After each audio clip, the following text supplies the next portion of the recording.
వినకుండునా, కంటిని నిర్మించిన వాడు కానకుండునా.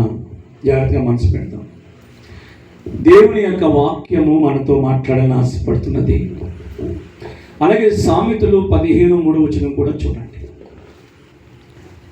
మొదటగా నిర్మాణికుడు యెహోవా కన్నులు, జాగ్రత్తగా ఉండండి, చెడ్డవారిని మంచివారిని. ఇక్కడ జాగ్రత్తగా మనసు పెట్టాలి మీరు. మొదటగా నిర్మాణికుడు అంటే కంటిని నిర్మించిన వాడు కానకుండునా, చెవులను కలుగజేసిన వాడు వినకుండునా అన్నాడు. ఈ నిర్మాణికుడు మాట్లాడుతున్న మాటలు ఏంటంటే అవి చెడ్డవారిని చూస్తుంది, మంచివారిని చూస్తుంది. హల్లెలూయా. ఆ కన్నులు చెడ్డవారిని చూస్తుంది, మంచివారిని చూస్తుంది. అంతేనా అని అంటే 139వ కీర్తనలోకి వెళ్తే అక్కడ కూడా ఇంకా స్పష్టంగా మాట్లాడుతుంది. ఏం మాట్లాడుతుందో ఒకసారి చూద్దాం. ఎందుకంటే ఈ భూమి మీద దేవుని పిల్లలను ఏ విధముగా ఆయన సంరక్షిస్తున్నాడు. యెహోవా చూడండి, ఇక్కడ నిర్మాణికుడు మాట్లాడిన మాటల్లో అది మంచివారిని చెడ్డవారిని కూడా పరిశోధన చేస్తుంది.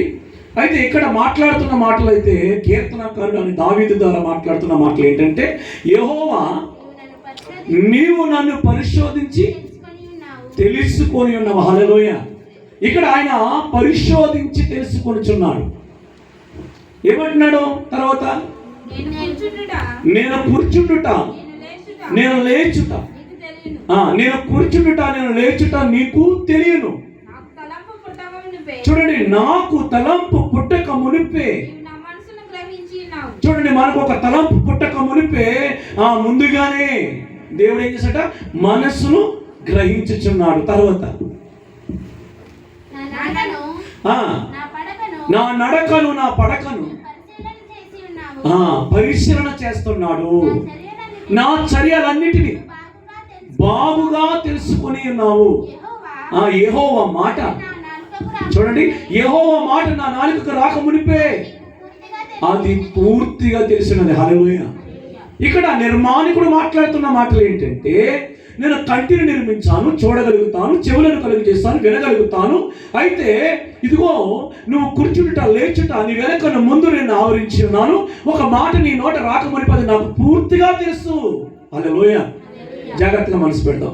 అందుకని యెషయా గ్రంథంలో చూడండి 59లో మాట్లాడుతున్న అంశం జాగ్రత్తగా మనసు పెట్టాలి. కీర్తనకారుడి ద్వారా మనతో మాట్లాడాడు. ఇక్కడ ప్రశ్నకి జవాబు సమాధానం ఇక్కడ చెప్తున్నాడు ఏంటంటే రక్షింపనేరకుండునట్లు. చూడండి, యెహోవా హస్తము కొరచకాలేదు. చూడండి, విననేరకుండునట్లు ఆయన చెవులు మందము కాలేదు. హల్లెలూయా. అంటే రక్షించువాడు నేను. అంతేకాదు, నువ్వు ప్రార్థిస్తున్నప్పుడు నేను వినగలిగేవాడిని, నా చెవులు మందము కాదు. ఎందుకు ఈ రెండు ప్రశ్నలు మన మధ్యలో పెట్టాడు? చూద్దాం కిందకి అంటున్నాడు. మీ దోషములు మీకును మీ దేవునికి అడ్డముగా వచ్చుచున్నవి గనుక ఆయన మన ప్రార్థన ఆలకింపుకున్నాడు. జాగ్రత్తగా ఉండాలి. దేవుని కను దృష్టి ప్రతి ఒక్కరి మీద ఉన్నది. అది మంచివారి మీద చెడ్డవారి మీద ఉన్నది. కానీ ప్రశ్న ఏంటంటే ఇదిగో నేను రక్షించాలనుకుంటున్నాను, నా చేతులు కూర్చకాలేదు, కానీ మీ దోషములు నేను రక్షిద్దామంటే అడ్డంగా వస్తున్నాయి. ఇది చాలా క్లియర్గా తెలుసుకోవచ్చు. ఒక ఇద్దరు మనుషులకి పడకపోతే ఒక మనిషి బాధలో ఉంటే ఇంకో మనిషి ఏం చేస్తాడు? శత్రువు ఏం చేస్తాడు? నవ్వుతాడు. మీకు అర్థమైందా? కానీ దేవుడు అలా కాదు. ఆయన ఏమంటున్నాడంటే నీలో దోషం ఉంది, ఆ దోషాన్ని నువ్వు విడిపించుకుంటే, తప్పించుకుంటే కనుక, ఆ దోషాన్ని నువ్వు శుద్ధి చేసుకుంటే కనుక నేను నిన్ను రక్షిస్తాను అంటున్నాడు. కానీ మనుషుడు అలా చేయడుగా. మనుష్యుడు అలా చేయడు. ఎందుకంటే వాడు తన స్వబుద్ధిని ఆధారం చేసుకుంటాడు. కాబట్టి వాడు గర్వవంతుడైపోతాడు. ఒకటి సహించలేడు, ఒకటి భరించలేడు, ఒకటి క్షమించలేడు. కానీ ప్రేమ అనే మాట గురించి మాట్లాడతాడు. ప్రేమ దోషములను కప్పునా ఎత్తబడుతుందా? కప్పుతుంది. మనుషుని యొక్క ప్రేమ చూడండి, దేవుని యొక్క ప్రేమ చూడండి. దేవుని ప్రేమ ఏంటంటే ఇదిగో మీ దోషములు మీకు మీ దేవునికి అడ్డముగా వచ్చెను కనుక ఆయన ఆలకింపుకున్నాడు. తర్వాత వెళ్తే మీ చేతులు రక్తము చేతను అపవిత్రపరచబడి ఉన్నవి, మీ పెదవులు అబద్ధములాడుచున్నవి, మీ నాలుక చూడండి, మీ నాలుక కీడును బట్టి మాట్లాడుచున్నది, నీతిని బట్టి చూడండి, నీతిని బట్టి ఎవడనూ సాక్ష్యము పలుకడు. హల్లెలూయా. ఇక్కడ చూడండి, ఇక్కడ గమనించాలి, ఇక్కడ ఇదిగో దోషములు ఎత్తుపెట్టే వాళ్ళు చాలా మంది ఉన్నారు. కానీ ప్రభు అయితే నేను చెడ్డవారిని మంచివారిని చూస్తున్నాను. ప్రశ్న ఏంటంటే ఇశ్రాయేలు ప్రజలతో మాట్లాడుతున్న 1వ అధ్యాయంలోకి వెళ్ళండి. ఈ సంభాషణ ఇశ్రాయేలు ప్రజలతో మాట్లాడుతున్న సంభాషణ 1వ అధ్యాయంలో ఆయన మాట్లాడుతున్న మాట ఏంటి చూడండి. 2వ వచనం చూడండి. యెహోవా మాట్లాడుచున్నాడు. ఎవరితో మాట్లాడుతున్నాడు చూడండి.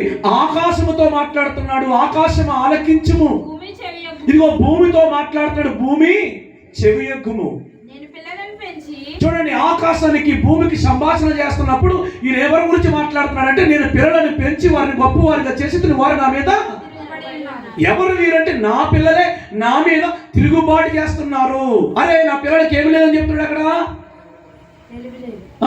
ఎద్దు తన కామందు నెరుగును, గాడిద తన సొంత వారిని దొడ్డి తెలుసుకున్నాడు. కానీ నా పిల్లలకు నా పిల్లలకు ఏమి లేదంట, తెలివి లేదు. అందుకని 18వ వచనంలోకి వెళ్ళండి, ఇంకా క్లియర్గా ఉంటుంది. యెహోవా ఈ మాట సెలవిచ్చుచున్నాడు, రండి. ఎందుకంటే మనుషులలో దోషాలు ఉన్నాయి, మనుషులలో పాపాలు ఉన్నాయి. మీ దోషములు మీ పాపాలు ఇదిగో నేను కాపాడదామంటే అడ్డుగాను, నేను రక్షిద్దామంటే అడ్డుగాను, మీ ప్రార్థన విందామంటే అడ్డుగాను ఉన్నది. కాబట్టి రండి మనం వివాదము తీర్చుకుందాం, మాట్లాడుకుందాం అంటున్నాడు. ఏం మాట్లాడుకుందాం చూడండి, ఏం మాట్లాడుతున్నాడు. మీ పాపములు చూడండి, మీ పాపములు రక్తం వలె ఎర్రనివైనను, అవి హిమము వలె తెల్లబడు. అంటే మీ పాపములు రక్తం వలె ఎర్రగా నాకు కనబడుతున్నాయి, అయితే నేను వాటిని హిమము వలె తెల్లగా చేస్తానంటున్నాడు. హల్లెలూయా. అంటే పాపములను నేను కడుగుతాను, నేను శుద్ధి చేస్తాను అని చెప్తున్నాడు.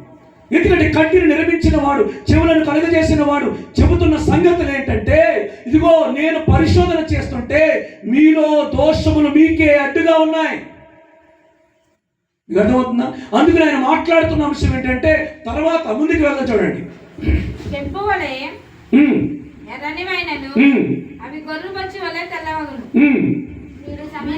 మీరు సమ్మతించి చూడండి, ఇక్కడ సంభాషణ చూడండి ఇశ్రాయేలు ప్రజలతో.